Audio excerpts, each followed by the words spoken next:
ಹುಟ್ಟುಹಬ್ಬ ಆಚರಣೆ ಮಾಡಿರುವ ಹಿನ್ನೆಲೆಯಲ್ಲಿ ಟಿವಿ5 ವರದಿಯ ಇಂಪ್ಯಾಕ್ಟ್ ಈಗ ಕಂಡುಬರ್ತಾ ಇದೆ. ಮೂವರು ಅಧಿಕಾರಿಗಳನ್ನ ಅಮಾನತು ಮಾಡಲಾಗಿದೆ.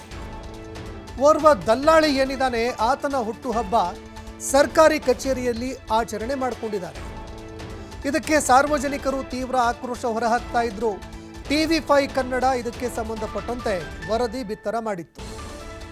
ಇದೀಗ ಟಿವಿ5 ಕನ್ನಡ ವರದಿ ಬಿತ್ತರ ಮಾಡಿದ ಬಳಿಕ 3 ಜನ ಅಧಿಕಾರಿಗಳನ್ನು ಅಮಾನತು ಮಾಡಲಾಗಿದೆ.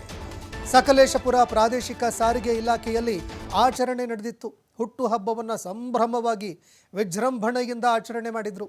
ಅದು ಕೂಡ ಒಬ್ಬ ದಲ್ಲಾಳಿಯ ಒಂದು ಹುಟ್ಟುಹಬ್ಬ ಆಚರಣೆ ಮಾಡಿದರು. ಸಕಲೇಶಪುರ ಮೋಟಾರು ವಾಹನ ನಿರೀಕ್ಷಕಿ ಎನ್ಆರ್ ಆಶಾ, ಸಹಾಯಕ ಪ್ರಾದೇಶಿಕ ಸಾರಿಗೆ ಅಧಿಕಾರಿ ಎಸ್ಎನ್ ಮಧುರ, ಪ್ರಾದೇಶಿಕ ಸಾರಿಗೆ ಕಚೇರಿ ಅಧೀಕ್ಷಕ ಎಂಕೆ ಗಿರೀಶ್ ಅಮಾನತಾಗಿದ್ದಾರೆ.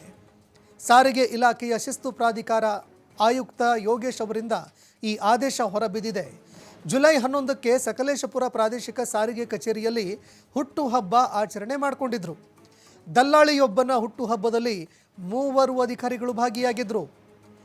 ಇದೀಗ ಕಾರಣ ಕೇಳಿ ಹುಟ್ಟುಹಬ್ಬದಲ್ಲಿ ನೀವು ಭಾಗಿಯಾಗಿದ್ದೀರಾ, ಕಚೇರಿಯ ಒಳಗಡೆ ಹುಟ್ಟುಹಬ್ಬ ಆಚರಣೆ ಮಾಡಿದಿರಿ, ಇದಕ್ಕೆ ಸಂಬಂಧಪಟ್ಟಂತೆ ಕಾರಣ ಕೇಳಿ ನೋಟಿಸ್ ಕೂಡ ಕೊಟ್ಟಿದ್ದಾರೆ ಶಿಸ್ತು ಪ್ರಾಧಿಕಾರದ ಅಧಿಕಾರಿಗಳು. 3 ಅಧಿಕಾರಿಗಳನ್ನು ಅಮಾನತುಗೊಳಿಸಿ ಆದೇಶ ಹೊರಡಿಸಿದ್ದಾರೆ. ಇನ್ನು ಇದಕ್ಕೆ ಸಂಬಂಧಪಟ್ಟಂತೆ